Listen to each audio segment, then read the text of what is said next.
मित्रों, जैसा कि हम सभी जानते हैं कि हिंदू धर्म के अनुसार पृथ्वी लोक पर 84 लाख योनियां निवास करती है और उसी में से एक मनुष्य योनि भी है जिससे हम सभी का जन्म हुआ है।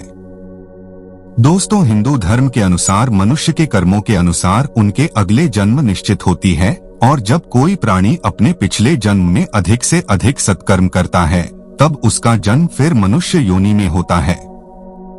आज की इस वीडियो में हम जानेंगे कि मनुष्य किस प्रकार जन्म लेता है, जिसका वर्णन भागवत पुराण में किया गया है। तो चलिए जानते हैं। श्रीमद् भागवत पुराण के अनुसार जब भी कोई प्राणी मृत्यु के बाद मनुष्य योनि में जन्म लेता है तो वे सबसे पहले ईश्वर द्वारा निश्चित पुरुष के वीर्यकरण के रूप में स्त्री के उदर में प्रवेश करता है। वहाँ वे एक रात्रि में स्त्री के रज में मिलकर एक हो जाता है, फिर 5 रात्रि में छोटे कण का रूप हो जाता है, उसके बाद अंडे के रूप में परिवर्तित हो जाता है। इसी तरह 1 महीने में उनके सर निकल आते हैं, 2 मास में हाथ पांव आदि अंगों का निर्माण हो जाता है और 3 मास में नाखून, त्वचा, अस्थि, स्त्री पुरुष के चिन्ह तथा अन्य छिद्र उत्पन्न हो जाता है और फिर 4 मास में उसमें मांस उत्पन्न होने लगता है। फिर 5वें महीने में गर्भ में पल रहे शिशु को भूख प्यास लगने लगती है और 6ठे मास में झिल्ली से लिपटकर कोख में घूमने लगता है। उस समय माता के द्वारा ग्रहण किए गए अन्न जल आदि से उस बच्चे की भूख मिटने लगती है। वह सुकुमार तो होता ही है। जब वहाँ के भूखे कीड़े उनके नोचते हैं तब अत्यंत क्लेश के कारण वे क्षण क्षण में अचेत हो जाता है।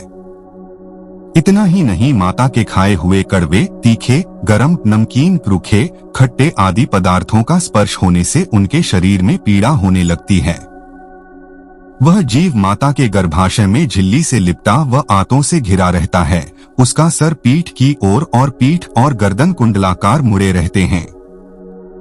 माता के गर्भ में मनुष्य पिंजरे में बंद पक्षी के भांति पराधीन एवं अंगों को हिलाने डुलाने में भी असमर्थ रहता है। इस अवस्था में उसे दिव्य शक्ति के द्वारा स्मरण शक्ति प्राप्त होती है, जिसके बाद उसे पिछले जन्मों के कर्म याद आ जाते हैं, फिर भी बेचैन होने लगता है।